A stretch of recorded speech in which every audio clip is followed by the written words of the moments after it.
Bismillahirrahmanirrahim. Assalamualaikum warahmatullahi wabarakatuh. Halo teman-teman sekalian, selamat datang kembali bersama kami di channel Azril Hidayat. Dalam video yang baru ini kami akan sampaikan informasi terkait dengan peluang dari P3K Guru tahun 2022 khususnya untuk P1, P2, P3 dan P4 selepas adanya pembatalan ya dari guru-guru P1 yang mendapatkan penempatan kemudian dibatalkan oleh Kemendikbudristek.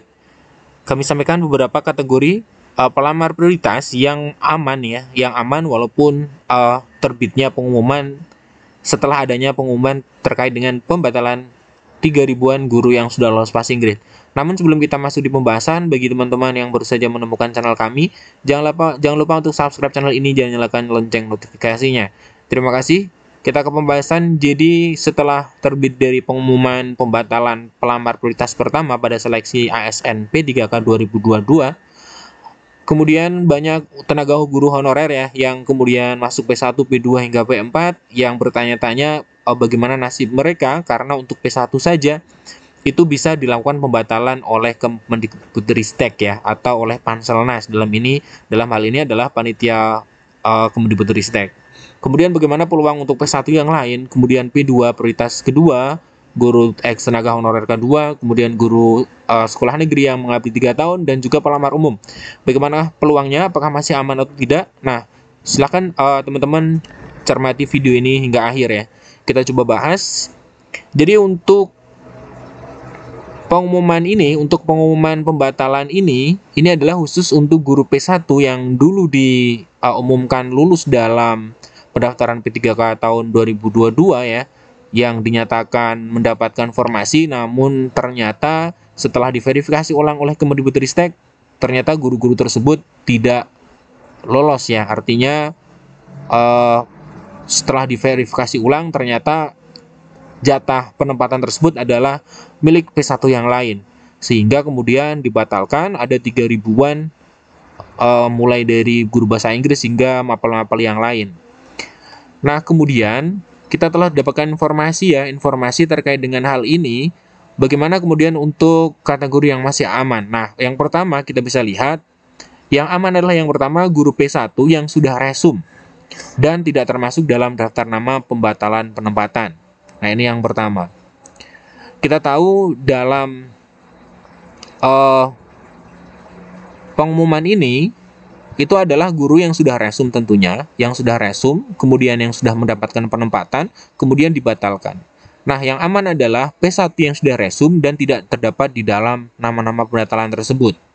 Artinya, jika 3.000-an guru terkena pembatalan penempatan, masih ada guru P1 lain yang masih aman. Tentunya sangat banyak P1 yang masih aman. Ini adalah kategori yang pertama. Jadi, teman-teman yang tidak masuk di dalam PDF tersebut, pengumuman pembatalan, maka bisa dikatakan aman ketika di pendaftaran awal mendapatkan notifikasi penempatan. Nah, ini yang pertama. Kemudian untuk yang kedua adalah P2 yang terdapat formasi induk. Ataupun non-induk. Nah, pelamar P2 adalah tenaga honorer K2 atau THK2 yang belum mencapai passing grade pada seleksi guru P3K 21. Nah, pelamar ini dalam seleksi 22 menjalani observasi tanpa harus menjalani seleksi kompetensi lagi. Apabila masih ada sisa kuota formasi P1, maka formasi itu akan diisi oleh pelamar 2. Tentunya teman-teman bisa langsung mengecek hal ini ya di informasi pemerintah daerah masing-masing. Karena untuk pelamar P2 dan P3 tentunya bisa melihat, memetakan di sekolah induk sudah ada formasi atau tidak. Nah, jika ada formasi induk ataupun non-induk, THK2 atau P2 bisa dikatakan aman. Dengan catatan masih ada sisa dari formasi pelamar P1. Nah, kemudian untuk yang ketiga adalah P3 dengan sisa formasi berlebih. Bagaimana artinya? Artinya adalah untuk P3 di sini, untuk pelamar prioritas ketiga atau guru honorer sekolah negeri yang sudah mengabdi 3 tahun, di sini adalah yang masih mendapatkan sisa formasi setelah formasi diisi terlebih dahulu oleh P1 dan P2, maka P3 tersebut aman. Nah, sama juga cara mengecek dari keamanan atau aman tidaknya P3, maka dilihat dari formasi yang sudah dirilis oleh pemerintah daerah. di tempat teman-teman itu ada formasi atau tidak. Jika ada, maka P3 aman. Karena teman-teman adalah P3 yang ada di sekolah negeri, sekolah induk, maka teman-teman tidak akan mungkin tergeser oleh yang lain. Nah, untuk formasi untuk penentunya nanti tentunya adalah untuk P3 ini adalah nilainya tertinggi ya di antara teman-teman yang lain. Artinya ketika di sekolah lain terdapat guru honorer P3, namun kemudian mendapat nilai tertinggi, bisa saja, mungkin saja nanti untuk formasinya bisa dipindah ke sekolah tersebut. Bukan teman-teman tergeser, tetapi formasinya yang akan dipindahkan sesuai dengan penjelasan dari Dirjen GTK atau Kemendikbudristek. Nah, kemudian yang keempat adalah mendapat peringkat tertinggi per mapel. Mendapat peringkat tertinggi per mapel. Bagaimana artinya? Artinya adalah bagi teman-teman yang sudah mendapat peringkat tertinggi di mapel teman-teman sekalian, ini juga dikatakan aman ya, dikatakan aman. Kemudian untuk yang kelima adalah pelamar umum lulus PG dengan ranking tertinggi. Kita tahu untuk P5 tentunya adalah ranking tertinggi. Teman-teman yang sudah memiliki sertifikat pendidik yang diakui dalam pendaftaran tentunya sudah dikatakan bisa setengah aman ya. Nah, seleksi P3K 22 tidak hanya terbuka untuk P1, P2, P3 yang sudah mengikuti seleksi tahun 21, namun pelamar umum juga berkesempatan lulus bisa mendapatkan P3 guru tahun 22. Hal ini berlaku untuk pelamar umum yang lulus PG dalam seluruh aspek yang diujikan serta memperoleh ranking tertinggi pada jabatan yang dilamar. Nah, ini untuk P3, P4 maksud kami, atau pelamar umum. Jadi pelamar umum itu harus lulus passing grade ya. Ini adalah syarat yang pertama. Kemudian yang kedua, mendapatkan ranking yang tertinggi. Artinya dari seluruh pelamar umum, pelamar tertingginya atau nilai yang tertinggi di semua aspek itu yang akan bisa lolos dan mendapatkan formasi. Nah, jadi ini teman-teman 5 kategori dari pelamar yang dinyatakan aman ya, dikatakan aman dalam seleksi P3K tahun 2022, di mana tanggal 10 nanti akan diumumkan, terakhir diumumkan karena memang dari Kemendikbudristek mengatakan untuk pengumumannya akan maksimal diumumkan di tanggal 10 bulan ini atau 10 di bulan Maret. Nah, kemudian informasi berikutnya ini masih terkait dengan P1 yang bingung penempatan P3K dibatalkan. Kemudian optimalisasi yang 2100 itu buat apa atau untuk apa, untuk kemana, seperti itu ya. Nah, di sini kita bisa lihat informasi ini dirilis di jbnn.com, dikomentari oleh GLPG P3K Kabupaten Kebumen Bapak Musbihin.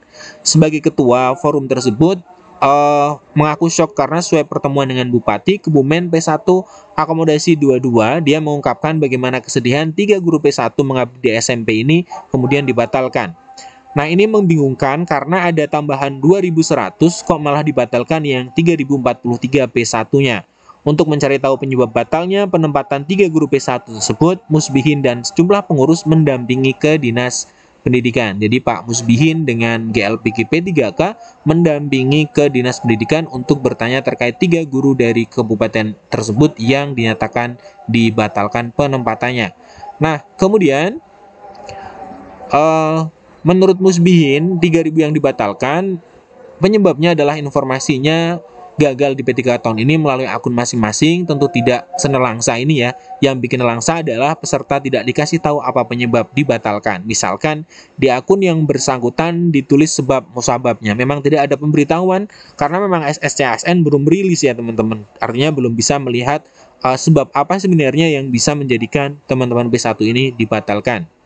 Dia yakin kalau diinformasikan lewat akun, meski berat mereka akan tetap bisa menerima. Yang terjadi malah langsung diumumkan dibatalkan. Kata teman-teman sakitnya itu ya, karena tidak ada sebabnya, tidak melalui akun masing-masing. Dia berharap P1 yang gagal diangkat tahun ini bisa kuat, yang tidak diangkat ya, bisa kuat menerima, sebab sudah terlanjur disebut calon ASN P3K ternyata malah ambyar. Nah, ini yang menjadi dilema. P1 3000 yang dibatalkan itu memang awalnya sudah mengetahui mendapatkan penempatan, namun ternyata kemudian dibatalkan. Nah, memang bijak ketika nanti pemerintah dalam hal ini Kemendikbudristek kemudian menulis ya sebab musababnya kenapa dibatalkan, penyebabnya di akun SSCASN masing-masing, sehingga P1 bisa menerima dengan lapang dada. P1 yang 3000-an ini yang dibatalkan penempatannya. Nah, demikian teman-teman informasi yang dapat kami sampaikan. Terima kasih telah menyimak informasi yang kami sampaikan. Selamat menunggu di tanggal 10 bulan Maret tahun 2023. Semoga nanti memang hasil yang terbaik yang teman-teman dapatkan. Assalamualaikum warahmatullahi wabarakatuh.